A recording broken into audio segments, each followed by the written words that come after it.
বন্ধুরা, কল্পনা করুন, একজন মানুষ, তিনি কোনো রাজনীতিবিদ নন, তার হাতে কোনো ক্ষমতাও নেই, কিন্তু তার একটি বক্তৃতা লক্ষ লক্ষ মানুষ শোনে, তার ভিডিও ইউটিউবে কোটি কোটি ভিউ পায়। একদল মানুষ তাকে মনে করে আধুনিক যুগের সবচেয়ে শক্তিশালী ইসলামিক বক্তা, আরেক দল মানুষ মনে করে তিনি অত্যন্ত বিতর্কিত। কিছু দেশে তাকে প্রবেশ করতে দেওয়া হয় না, কিছু সরকার তার সংগঠন পর্যন্ত নিষিদ্ধ করেছে। প্রশ্নটা হল, একজন মানুষ কিভাবে এত জনপ্রিয় এবং একই সাথে এত বিতর্কিত হতে পারে? আজ আমরা জানব একজন অসাধারণ কিন্তু রহস্যময় ব্যক্তির গল্প। তার নাম জাকির নায়েক। জন্ম ও পরিবার। জাকির নায়েক জন্মগ্রহণ করেন ১৯৬৫ সালের ১৮ই অক্টোবর। জন্মস্থান মুম্বাই। তার পরিবার ছিল সাধারণ মুসলিম পরিবার। ছোটবেলা থেকেই তার পরিবার শিক্ষাকে অত্যন্ত গুরুত্ব দিত। জাকির নায়েকও ছিলেন খুব মেধাবী ছাত্র। বিশেষ করে বিজ্ঞান বিষয়ে তার আগ্রহ ছিল খুব বেশি। স্কুলে পড়ার সময় থেকেই তিনি প্রশ্ন করতে ভালোবাসতেন। কেন, কিভাবে, কিসের জন্য? এই ধরনের প্রশ্ন তাকে অন্যদের থেকে আলাদা করে তুলেছিল। ডাক্তার হওয়ার পথ। স্কুল শেষ করার পর তিনি ভর্তি হন টোপিওয়ালা ন্যাশনাল মেডিকেল কলেজে। এখান থেকে তিনি এমবিবিএস ডিগ্রি অর্জন করেন, অর্থাৎ তিনি আসলে একজন প্রশিক্ষিত ডাক্তার। কিছুদিন তিনি মেডিকেল প্র্যাকটিসও করেন, কিন্তু খুব অল্প সময়ের মধ্যেই তার জীবনের দিক পরিবর্তন হয়ে যায়। জীবনের মোড় ঘোরানো প্রভাব। একজন মানুষের বক্তৃতা জাকির নায়েকের জীবন বদলে দেয়। তিনি ছিলেন বিখ্যাত ইসলামিক বক্তা আহমেদ ডিডাট। ডিডাটের একটি বিষয় জাকির নায়েককে খুব আকর্ষণ করে। তিনি ধর্ম নিয়ে আলোচনা করতেন যুক্তি দিয়ে। তিনি বিভিন্ন ধর্মগ্রন্থ একসাথে তুলনা করতেন। এটা জাকির নায়েককে খুব অনুপ্রাণিত করে। এরপর থেকেই তিনি শুরু করেন তুলনামূলক ধর্ম গবেষণা। ধর্মীয় গবেষণার শুরু।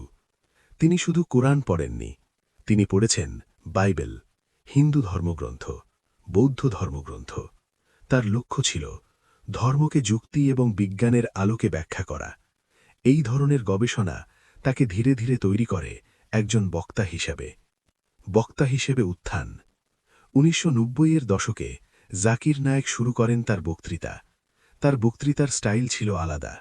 তিনি বলতেন, ধর্ম অন্ধবিশ্বাস নয়, ধর্মের পিছনে যুক্তি আছে। এই বক্তব্য অনেক মানুষকে আকৃষ্ট করেছিল। তার বক্তৃতা খুব দ্রুত জনপ্রিয় হয়ে ওঠে, বিশেষ করে যুব সমাজের মধ্যে। Islamic research foundation. ১৯৯১ সালে তিনি প্রতিষ্ঠা করেন ইসলামিক রিসার্চ ফাউন্ডেশন। এই সংস্থার মূল উদ্দেশ্য ছিল ইসলাম সম্পর্কে গবেষণা করা এবং তা প্রচার করা। এই সংস্থার মাধ্যমে তিনি বড় বড় কনফারেন্স আয়োজন করতে শুরু করেন। Piece TV. ২০০৬ সালে তিনি শুরু করেন একটি আন্তর্জাতিক ইসলামিক চ্যানেল। এর নাম পিস টিভি। এই চ্যানেলের মাধ্যমে তার বক্তৃতা পৌঁছে যায় মধ্যপ্রাচ্য, ইউরোপ, এশিয়া, আফ্রিকা, বিশ্বের বিভিন্ন দেশে। কিছু সময়ের মধ্যেই পিস টিভি হয়ে ওঠে বিশ্বের অন্যতম বড় ইসলামিক চ্যানেল। বিশ্বজুড়ে জনপ্রিয়তা। জাকির নায়েকের বক্তৃতা শুনতে হাজার হাজার মানুষ জড়ো হতো। তার প্রশ্ন উত্তর সেশন ছিল খুব জনপ্রিয়, যেখানে মানুষ যে কোনো ধর্ম নিয়ে প্রশ্ন করতে পারত। এই খোলামেলা আলোচনা অনেক মানুষকে আকৃষ্ট করেছিল। কিন্তু জনপ্রিয়তার সাথে সাথে বিতর্কও বাড়তে থাকে। সমালোচকরা বলেন, তার কিছু বক্তব্য বিভিন্ন ধর্মের অনুসারীদের মধ্যে বিতর্ক তৈরি করে। এই কারণেই কিছু দেশ তার বক্তৃতা নিয়ে উদ্বেগ প্রকাশ করে। কিছু দেশে নিষেধাজ্ঞা। একসময় এমন পরিস্থিতি তৈরি হয় যখন কিছু দেশ তাকে প্রবেশ করতে দেয়নি। এর মধ্যে উল্লেখযোগ্য ইউনাইটেড কিংডম, কানাডা।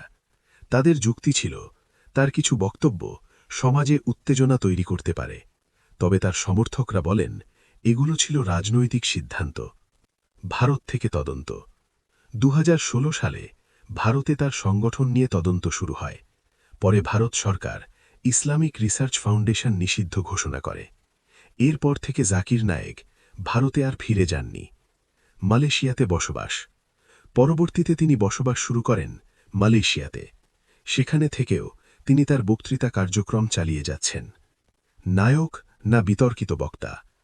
আজও জাকির নায়েক নিয়ে মতভেদ রয়েছে। তার সমর্থকদের মতে তিনি একজন অসাধারণ ইসলামিক স্কলার, আর সমালোচকদের মতে তিনি একজন বিতর্কিত বক্তা। ইতিহাসে এমন অনেক মানুষ আছেন যাদের সম্পর্কে সবাই একমত হতে পারে না। জাকির নায়েক তাদেরই একজন। কিন্তু একটি বিষয়ে অস্বীকার করা যায় না, তিনি আধুনিক যুগের সবচেয়ে আলোচিত ধর্মীয় বক্তাদের একজন। এখন প্রশ্নটা আপনাদের কাছে, আপনার মতে ডক্টর জাকির নায়েক কি একজন মহান বক্তা নাকি বিতর্কিত ব্যক্তিত্ব? কমেন্টে আপনার মতামত লিখে জানান।